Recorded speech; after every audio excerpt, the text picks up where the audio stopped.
Welcome to European Report. My name is Tomas Sandell. I'm the founding director of European Coalition for Israel.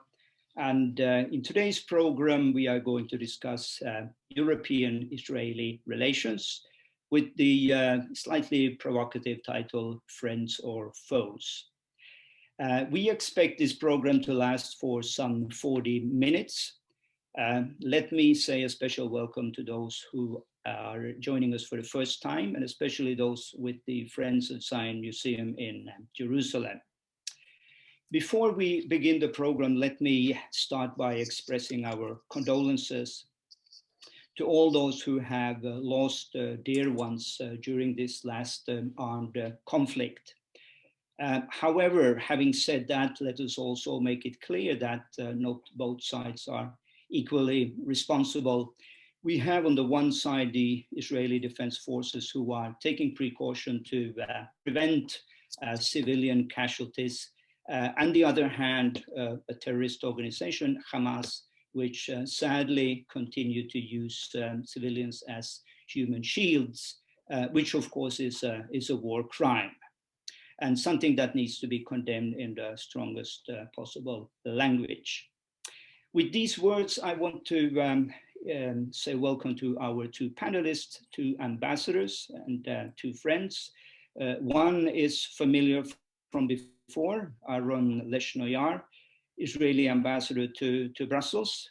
I believe you have been in Brussels more or less 5 years now, so you must be doing something right, since they won't call you back to Jerusalem. Wrong. Thank you, Ronnie, for taking the time to join us again. And a new acquaintance for our viewers is the EU ambassador in Israel, Emanuele Giaufret. Your last name sounds French to me. Maybe there is an Italian pronunciation, and if so, you will have to correct me. But you have also been very helpful during your years in Israel. Whenever I have needed something in Israel connected with the EU, you have been there, and I'm very grateful for you for that. And also to both of you, knowing the critical time that we are living in, the UN General Assembly are meeting as we start this webinar, and I believe the Israeli Security Cabinet will meet in 2 hours. So there's a lot of tension in the air. And as friends of peace and world peace, we will do everything we can today to promote a good solution to the current conflict. If I start with you, Ambassador Giaufret, I did meet your predecessor, a Danish gentleman, a few years back. And I remember his remarks when we met. He said, he was very happy to see me because he most often he would be in touch with European organizations, which are slightly more critical towards Israel than we are. And he said it's so good for him and for the EU mission in Israel to be in touch with an organization which could be considered to be slightly more pro-Israel, if you wish. Ambassador, what could be done to strengthen this link of perhaps also with an eye to public opinion in Israel, to see that Europe is a friend, not a foe, and is a partner? How can we work more closely together to convey this picture? First of all, good afternoon, everyone, and thank you, Thomas, for organizing this webinar and inviting me during a week which has been a very difficult week in Israel, as you know. 10 days, very difficult days, but nevertheless, I thought it was important that we continue to talk about Israel, because it's a key issue for me, for the EU, and I think for Israel as well. I have to tell you that I'm about to end my 4 years term here in Israel at the end of the summer, and I have met many organizations, both governmental, non-governmental, private sector. I've been very active, and the delegation has been very active in meeting a very wide range of interlocutors. And among them, I have to say that we've seen all sorts of thinking about the EU-Israeli and about Israel and about the EU. We've seen, I've met many organizations who are very critical of the European Union with argumented and solid criticism that was interesting to engage with. We have been engaged with organizations who are critical of Israeli policies as well. And lots of organizations that were actually interested in fostering this relationship. We also seen campaigns that have been launched against the EU or to harm the EU-Israeli relations. Some of these campaigns were not always founded on solid information, sometimes disinformation. I've seen all sorts of things. But for me, what is reassuring in a way is that the interest is very high. Whether you criticize the EU or you criticize Israel or you discuss the Israeli relations, the interest remains very strong. And I think this is encouraging because I think it's really our common responsibility as Europeans and Israelis to put this relationship in the right place. The EU is still the first trading economic partner of Israel. We celebrated a few days ago 25 years of cooperation in research and innovation. We have extremely intense relationship in the area of transportation, education, culture. This is a very thriving relationship. So to argue that the European Union is a foe of Israel, I think really it doesn't meet the test of reality. Certainly we have disagreement. I'm sure we'll talk about this with my good friend Aharon Leshno-Yaar that I think was kept for 5 years in Brussels, perhaps not a reward, but as a need of his own authority for the excellent job he's been doing. So we need to be able to put this relationship in the right place and be able to discuss the disagreement that we have in the way we should do it, meaning that we are talking between friends and partners. And the backbone of this relationship, which takes most of my time really, is a positive backbone. Well, thank you, and let us make things clear from the very beginning. As a former journalist, to create interest for something, you need to make it a bit provocative. We are not implying that EU is a foe of Israel, but a friend, and as friends, you know, we can agree and disagree. So let that be said. But over to you, Aharon Leshno-Yaar. When we planned this program, of course, it was planned under very different circumstances. I was looking more at a historical perspective, but today we are where we are, and perhaps a few hours away from a ceasefire, we don't know, as things are discussed in national capitals around the world. But one could also argue that the support from European capitals and Brussels has been unprecedented in terms of support this time. As we speak, we have the German ambassador, the Czech ambassador, the Slovakian ambassador in Israel. And ministers, you mean ministers? Sorry, foreign ministers, of course, yes. And but what is your reading? Are you satisfied with what you have achieved during these 5 years in Brussels, and by the statements coming out at this very time? Yes, good afternoon, Thomas and Emanuele. Thank you for having me in this event. Of course, I have to say that I'm satisfied. Otherwise, they will keep me forever in Brussels. But seriously, let me start by expressing my admiration and appreciation to my colleague, Ambassador Giaufret, who is an excellent ambassador who contributed tremendously to fortify Israel-EU relations under circumstances that were not always easy for him and I have a lot of sympathy for his situation. And I look at his beard and I see the gray and white hair. And I hope that this is not the only memory that he will take with him from Israel to his next important posting, which is not less challenging than Israel. And I wish you all my best wishes for success in his future endeavor. I've been in Israel last week for a family visit. My family gathered in Israel, my 3 grandchildren, including my first newborn grandson. And I really hope to spend a quiet and peaceful and happy family gathering with them when we found ourselves in this situation. Personally, I mean, my part of my family lives in a kibbutz or near Gaza, and they are continuously under rocket attacks. And we've been to visit them, of course, and found ourselves under rocket attacks.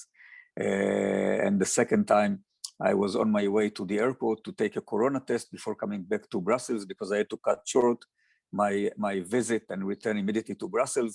And just at the entrance to the airport, we were caught by a rocket attack on the area of the airport, and we had to stay outside and wait until the end of the attack. And we saw above us the sky filled with this show of Iron Dome shooting down Qassam and Grad rockets. Not a very pleasant scene. And if I'm not wrong, a rocket even fell in the city where the EU delegation resides near Tel Aviv. So for each and every one of us, it's a personal experience that we carry from this, and for that matter, previous rounds of violence. Now, of course, I'm happy that there are many manifestations of support for Israel in European countries by both or by European governments, by European parliaments, and by European individuals. It's an interesting show of support, and even in today's one of the main internet platforms, Politico, they questioned the strong European support for Israel vis-a-vis what seems to be, I think that it is wrong, they are wrong, the less support from America to Israel. And indeed, the air train of foreign ministers that are already traveling to Israel and will travel in the next few days is a show of solidarity of European governments with Israel. Unfortunately, we see less solidarity here in Brussels. I'm especially worried with the manifestations of anti-Semitism in European cities. In major cities all around Europe, there were both demonstrations and attacks against Jewish individuals, Jewish facilities, using ugly slogans that I will not even want to repeat, that reminds us of days of pogroms and other terrible events that we as Jews suffered in Europe throughout many centuries. This time by mainly Palestinian and pro-Palestinian organizations in the different European countries. And whereas many European governments clearly and publicly condemned those manifestations of anti-Semitism, to my dismay, I didn't find the same kind of condemnation here in Brussels. Especially I refer to the statement made by the European Foreign Minister, Mr. Borrell, following the extraordinary Foreign Affairs Council that took place virtually on Tuesday. Europe cannot really contribute to the peace process in the Middle East, but Europe can do a lot to put an end to anti-Semitism in Europe, starting with European leadership saying the right things. And we pay attention not only to what Europeans say, and also to what they don't say. And the fact that the High Representative, the Foreign Minister of Europe, refrained from making any reference to anti-Semitism in Europe, and that's his #1 responsibility, as far as I am concerned, is deplorable. And that, in addition to many other totally unacceptable elements in his statement. So it's a very upsetting situation, a very disappointing one. Perhaps I totally failed in my efforts to explain to my European counterparts the situation on the ground and what is wrong with European policies. I see my main responsibility, the same as Ambassador Giaufret, to de-link disagreements that we have on political issues, mainly the Israeli-Hamas conflict. It's not the Israeli-Palestinian conflict. It's not the Israeli-Arab conflict. There is no such thing. It's the Israel-Hamas conflict. And Hamas is a terror organization and should be treated as such, not trying to create any equivalence between Israel and Hamas, not showing any balance, not to call on all sides to stop the fire, etc., but to show solidarity with Israel.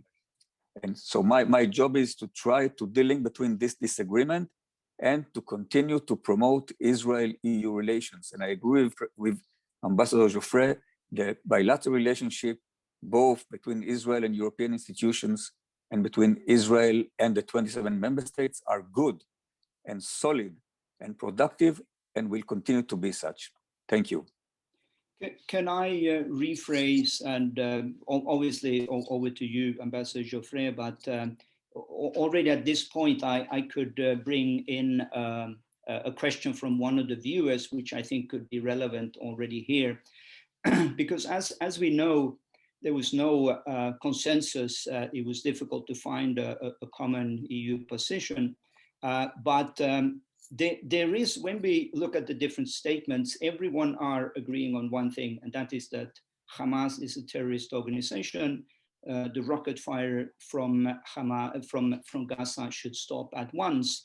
That is something that we agree on. Why couldn't we simply put full stop there and not, as Ambassador Leshno-Yaar is saying, have to continue the sentence with a but?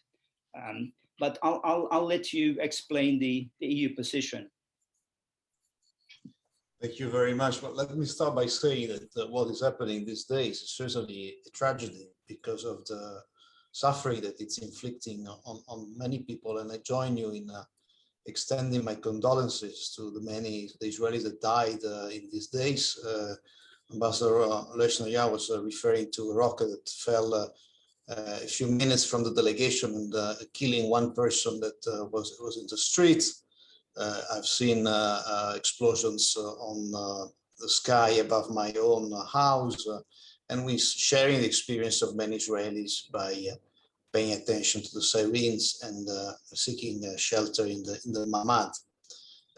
We also seen many civilians killed in Gaza, unfortunately many children, so we also have to extend condolences to these innocent victims of the fightings. I have to say that I don't agree with the analysis of Ambassador Leshno-Yaar. First of all, I don't think he has failed because the issue of anti-Semitism, unfortunately, has attracted the just attention of the policymakers in Europe. And it's an issue that is unfortunately goes beyond what we see in these days. It's an issue that is much deeper and is more structural. We have seen certainly an increase of anti-Semitic acts in Europe in the last few years, in Europe and elsewhere.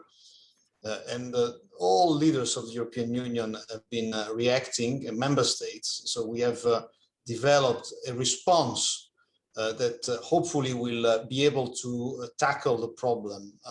A response which is multifaceted. It's a response in protecting Jewish community, in educating on the Holocaust, in addressing anti-Semitism and denial of the Holocaust online, working with the social platform. And we are actually advancing. And mostly, we will now develop the first pan-European action plan on the fight against anti-Semitism. This is an endeavor that is now entrusted to the Vice President Skinas. He's actually working on it, and I've been in touch with his cabinet because they wanted also to have the views of Israel on this topic and consulting widely. So the fact that these issues were not mentioned in the stock taking that the High Representative gave the other day after the Extraordinary Foreign Affairs Council it cannot be seen, it should not be seen as an indication of lack of concerns for the phenomenon of anti-Semitism. And we know that every time there's a flare-up in the Middle East, there's an impact also on Jewish community, and this is certainly unacceptable because there's no reason why Jewish European citizens should pay a price for a conflict which is not their conflict, it's elsewhere. Also, I have to say that we understand the difference here, and the condemnation of Hamas has been very clear. Hamas and other terrorist organizations have been clearly condemned by the ministers. And I think on this probably is certainly on the point where we have full unanimity, 27.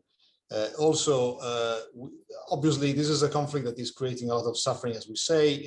Proportionality and respect of international law is an issue that is very dear to the European ideas. And also, I know that Israel is always very keen to indicate that they're taking all possible measures to avoid civilian casualties. I don't think we have, we disagree on the fact that the response needs to be proportional. And of course, we hope that the violence can stop as quickly as possible. We can reach a ceasefire. As you mentioned at the beginning, there are a lot of talks of ceasefire. But the condemnation of Hamas and its attack is clear. I mean, we know that this escalation of violence that started on the 10th of May was started by the launching of rockets from Hamas toward Jerusalem. This is clear for everyone, but we would like to see the violence and therefore the suffering for all the communities in Israel in the south, but also in the center, because rockets yesterday reached to Rehot to end, so that people can back to their life and violence stops. So this is the European position. We as you know, we've been trying to contribute to the solution of the Middle East peace process for a long time. We understand that this is a very hard thing to achieve. It's a very intractable conflict, but all intervention of the European Union in this respect are really in order to bring a measure of peace and well-being for everyone living here. Thank you, Ambassador.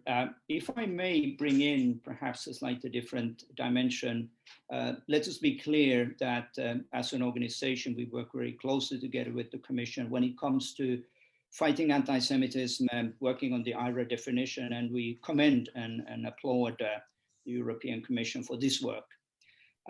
However, we have had a disagreement over the years with the European External Action Service when it comes to certain content in Palestinian textbooks, in Palestinian media as a whole. So when we look at de-escalating a conflict and we look at preventive measures, looking towards the next conflict already, is there more that the European Commission could do to make sure that there is more peace education in Palestinian schools, that the generation that is growing up is more inclined to live in coexistence than what we see currently. Is this a concern, Ambassador Giaufret, that you share with us, and what could be done to bring about the change? Well, certainly, incitement has always been identified as an issue in the context of the conflict. Back to the Quartet report of years back, the European Union, as a member of the Quartet, co-authored that report. He identified a number of issues, including that one.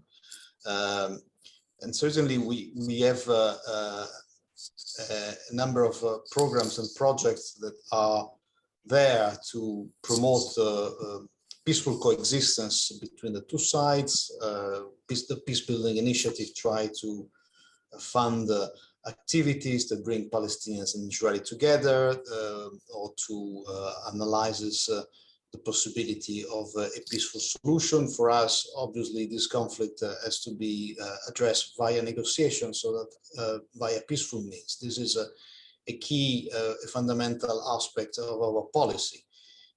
You mentioned the schools. So we don't fund, as you know, or if you don't know, we don't fund textbooks, for example, of Palestinian textbooks. So we never did, and we don't intend to do it. The European Union fund, it is true, the salaries of a number of teachers via a system which is very strictly vetted. And the question that you raised, that has been raised also in the European Parliament a number of times, we have therefore asked for a reputable institute of specialized on textbooks, the Geo Institute, to do a study, which is an expression, of course, of the interest and the concern that we have for the topic. So the study will be soon, hopefully, completed. I'm not following this directly; it's not under my direct responsibility, but I know that it's followed with great interest, rightly so. And the outcome of the studies will be shared, first of all, with the European Parliament and interested parties. So this is an indication, certainly, of the fact that we are following these aspects of the conflict, and we have a firm policy, a zero-tolerance policy on anti-Semitism and glorification of terrorism or any type of incitement to violence, which certainly does not contribute at all to the objective that I think collectively we want to achieve. Thank you, Ambassador. And we are coming into our last 8 minutes or so. Aharon Leshno-Yaar, how do you think the EU can best contribute to a peaceful solution? Not only with an eye to this particular conflict, but to the ongoing Israeli-Palestinian conflict. What's the soft power? What is it that EU can do best in this process? Well, first, by doing no harm. And by doing harm means making any balance between Israel and Hamas. Secondly, to show full solidarity with the state of Israel, something that, at least from Brussels, we don't see so far. Thirdly, to be very careful in its public announcements, that in no way, whatever comes out of Brussels will be seen as showing either understanding or even support for what Hamas is claiming. For example, don't blame Israel for being responsible for the cancellation of Palestinian elections, or don't blame events in Jerusalem for the reason of this latest round of violence. And to call spade a spade, Hamas is a terrorist organization. Europe have no business to deal with Hamas. By dealing with Hamas, you undermine Abbas. And we want Abbas to be the interlocutor and not Hamas. And lastly, and you mentioned textbooks, there are several issues. EU is very generous in supporting Palestinians, both in the West Bank and in Gaza. And we are all for it, and we respect it. and we appreciate EU